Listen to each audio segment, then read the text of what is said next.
Hello everyone, and welcome to another Assassin's Creed Hideout video. This one's going to be a little different because I wanted to cover the in-game store items that you can buy, すまん。either through 今は accruing the 遊んでやれんの keys じゃ。or spending real life money. And I'll explain both of those here in a second. Um, but once again, thank you for tuning in. This video's crashed like 7 times trying to record it, so let's hope it doesn't crash this time.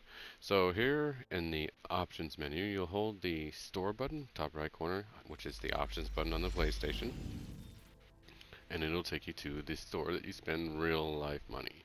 In here you'll see that they have all sorts of stuff, but what we care about is the hideout items. Most of the items are bundled up, but you can get them individually. For example, if you go to the Four Seasons one here, they'll have the bundle, which costs 800, but say you wanted this winter Akita, you hit X on it and you can access it alone, and it costs 250. Obviously, it's better to get them in the bundle, but if you didn't really want to, you could. Um, you do get 300 Helix credits from playing the game at some point, and it's just a tease, I guess, to get you into the store to see who bites, I guess. But you will not accrue any more of the Helix credits through gameplay, so just keep that in mind. That being said, as you saw earlier, the doggo costed 250, so you can at least get some things with the 300 that they give you. Um, Alright, but the ones we're going to cover today are these two sets here. The hideout sets, they come with 5 items, a hideout skin, 2 statues, a pet, and a tree. The first one has like an underworld theme going on here. The skins for the buildings is not just for the Hiroma. I think that's what it was called. Um, is dark, dingy, tattered. Has banners on the top and it has a smoky effect. You can't really see it here, but you will be able to see it in the game. There's a puppy. He also has a little smoky effect, and his eyes and that little neck piece glows. His little neck collar. There are 2 statues, as I said. This guy's small, like up to your knee, and this guy's tall, like taller than Yusuke. Then there's this burnt beech tree, and that's that set. Then, of course, over here in the Sakura set is a more cherry blossom vibe. The hideout has got a green, teal-ish kind of color for the roof with petals all over it, and the white and gold for the walls, the etchings all over, and then the cherry blossoms on the porch. Their interiors of the Hiroma are different, as well as other buildings change depending on what you change it to. For example, the tea house. That one has 3 different ones. I'd like to show you, but the game has crashed 7 times and recorded this. I don't want to risk going in and out of the hideout build menu. Here's the pet, and then the 2 statues. Every one of these items is a 1 by 1, so they don't have a big footprint, but they do pop in their own ways. This tree is pretty tall. You'll see in a moment. Alright, let's actually show you one more thing on how you can gain these items. So, as I said earlier, you have to spend real life money in this page here. But, if you go back into the pause menu and you go to the animus, which is holding the touchpad on the PlayStation, you'll see that there are 2 like season pass things that you level up by doing these anomalies. But the season passes are these projects here. Oops, I hit a button here. I lost connection. Whoopsie. I didn't lose it. Hit a button. I lost internet connection. That's interesting. Let's try that again. But as you'll see here, there are like season passes, which you level them up by doing the anomalies, which reset weekly, I believe, on Tuesday. What's that? Wednesday. And you can gain keys, which you can then spend on the exchange, which you hit R1 on that page. The weeklies are armor and weapons. We're not interested in that. We're interested in the hideout stuff. And you'll see they change daily down here. Every morning or so. I'm not sure. Depending on your time zone, it's different. As you see, that Akita we are looking at is here, but you have to spend 750 of the keys that you accrue via gameplay.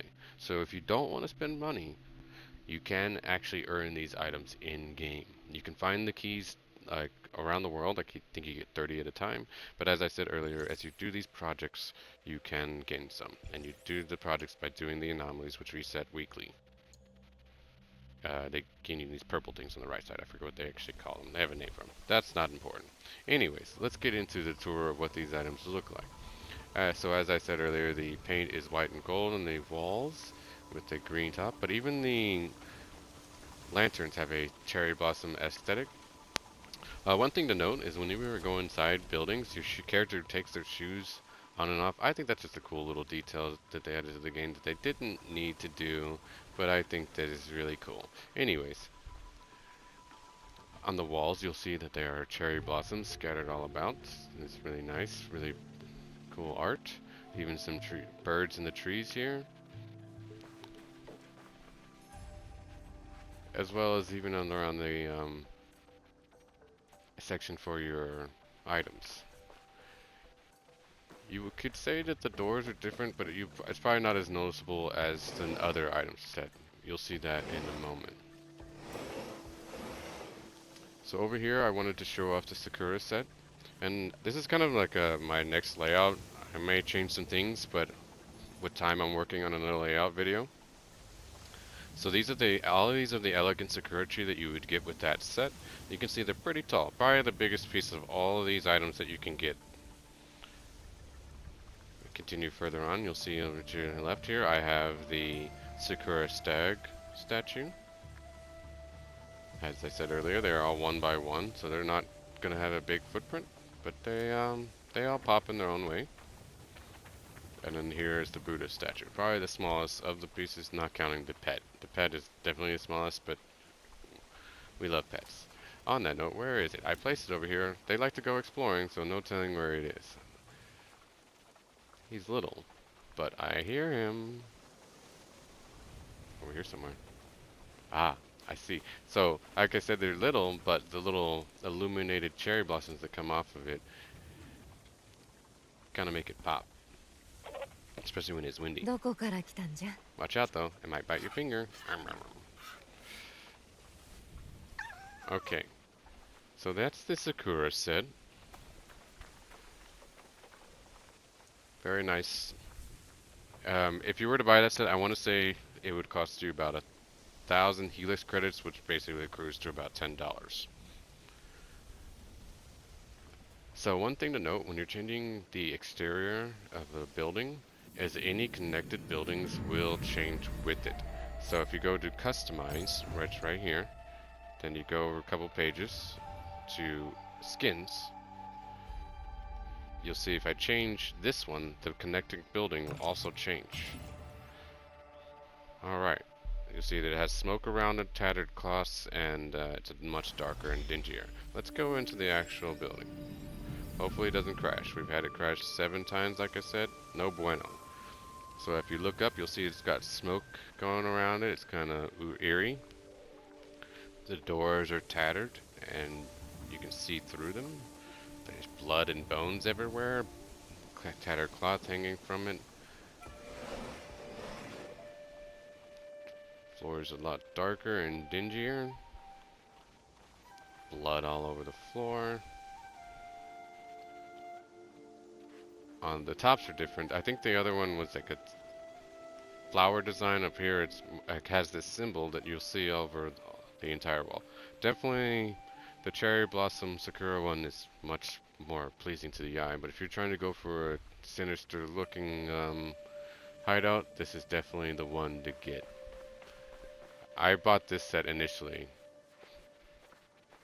and I didn't regret it, but in spring the Sakura set is just too nice. So because those items are underworld themed, I decided to make a cemetery. I attempted to recreate a feudal Japan cemetery. So over here, you see I have an entryway, a little gateway. This is how tall the small statue is. About as tall as Naue. And then you'll see that the other one is about as tall as 2 of her, or maybe a little bit taller than Yusuke. I'm kidding, he's not that tall. But he is a big boy. This tree right here is the burnt beech tree, which if I hopefully can go into the menu later, I can show you. I'm probably going to make that a separate video just because I don't want the game to crash. I've already got a nice recording here. I decided to scatter a bunch of those little statues all over, which they don't light up, but their eyes do, I guess. Their eyes are illuminated, but the little lanterns that they're carrying don't. You would think that that would be what they do. Anywho, one thing to note about feudal Japan's cemeteries is they didn't bury their dead. They cremated if they had the money. I did a little bit of research on this before I decided, and then I also just kind of based it off the ones that you can see in game. Obviously not as good looking as the ones in game, but I did what I could. But I just basically slapped the grave marker pieces all over willy-nilly just to get that vibe. I hear the puppy somewhere. Where is he? Oh, there he is. So here's the puppy that comes with this set as well.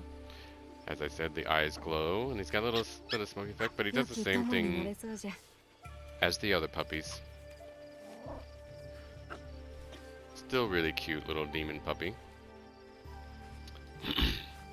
Alright, awesome. So yeah, that's pretty much everything that you can get with those two sets and some ideas that you can do with them.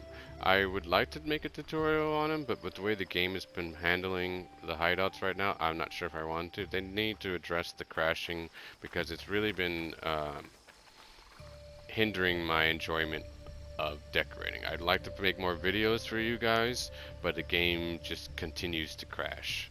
So apologies for not putting out any more. All that being said, thank you again for tuning in. I pretty much doubled my subscribers since I started putting out these Assassin's Creed videos. So that's clearly what people are interested in, so I will try to give the people what they like. That being said, I will still continue to put out other videos like my boss fights and stuff, so do expect that. So I wanted to include where you can find these items in the hideout menus, just because in case you're like, where did it go? I bought this and I don't see it. Um, they're there. They're just all individually spaced with where they belong. So, starting with the statues, they'll be at the bottom of the statues. And then with the pets, they're with their respective pets. So, puppy with the doggos, and fox with the fox. When you see a little diamond, that means they're unique and you can only place one. So you can only get one of these guys. Just keep that in mind. Oopsie. And then the last thing are the trees. Those would be in the beech trees at the top with the beech trees. And then the Sakura tree is a tall tree. So it's going to be with all the tall trees. Here it is. Right there. So keep that in mind. They are all there. Don't worry. There was a little tease of all the stuff I worked on. Hell, you know what? I'm feeling saucy. I can show you off another little design I built over here real quick.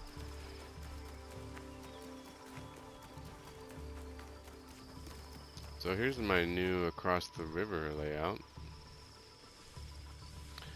As I was showing earlier, the tea house also changes the exterior when you change it. So on top of the top and the white and gold paints, the ground also changes to a Zen garden, and then there's like stones everywhere instead of the moss that comes with the original. So it changes there as well as the interior. So keep that in mind. I think it gets rid of the hole in the ground too that you crawl through. Instead of you get an actual door.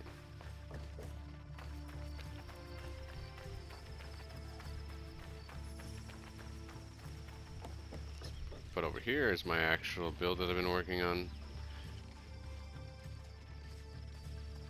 Kind of wanted to just show off a little way you can build across the river. I decided to throw both the shrines here, and they kind of look across from each other.